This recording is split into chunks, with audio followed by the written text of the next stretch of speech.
নিজের স্বপ্ন কারোর সাথে শেয়ার করতে নেই। স্বপ্ন কারোর সাথে শেয়ার করতে নেই, যেটা মানুষ ঘুমিয়ে ঘুমিয়ে দেখে এটাও স্বপ্ন, আবার আরেকটা আছে যেটা মানুষকে ঘুমাতে দেয় না, ওইটাও স্বপ্ন, ওটার ভিশন বলে। এই দুইটার একটাও কারোর সাথে শেয়ার করতে নেই। এর কারণটা কি? কারণটা হচ্ছে স্বপ্নের ব্যাখ্যা যেমনটা করা হয় তেমনটাই হয়।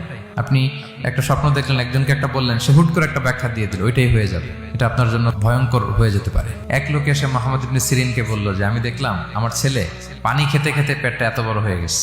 এই একই স্বপ্ন আরেকটা লোকও দেখলো, দেখে এক মূর্খের কাছে জিজ্ঞেস করলো। সে বলল সর্বনাশ, এত বড় পেট হয়ে গেছে, তোমার ছেলে তো মারা যাবে। ঠিকই কয়েকদিন পরে ছেলেটা মারা গেল।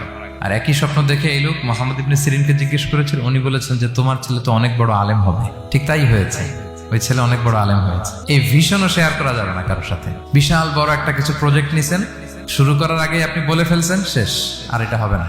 দেখবেন যে এখান থেকে কনস্পিরেসি, ওইখান থেকে শত্রুতা, ওইদিকে এটা করছে ওইটা করছে, আপনি আর আগাতেই পারবেন না।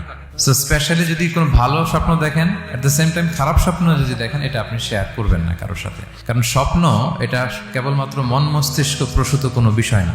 মুমিন জীবনে এটা অনেক অর্থবহ। মাঝে মাঝে স্বপ্নের মাধ্যমে আল্লাহ মানুষকে বার্তা দেয়, ইলহাম পাঠায় স্বপ্নের মধ্য দিয়ে। যার জ্ঞান নেই বা ব্যক্তিগত জীবনে পাপী, ভালো মানুষ নয় বা হিংসুক টাইপের, এদের কাউকে আপনার কখনো স্বপ্ন শেয়ার করবেন না। ভালো স্বপ্ন দেখলে শুকরিয়া করবেন আল্লাহর, আলহামদুলিল্লাহ, আল্লাহ কবুল করো। খারাপ স্বপ্ন দেখলে পানাহা চাবেন আল্লাহ।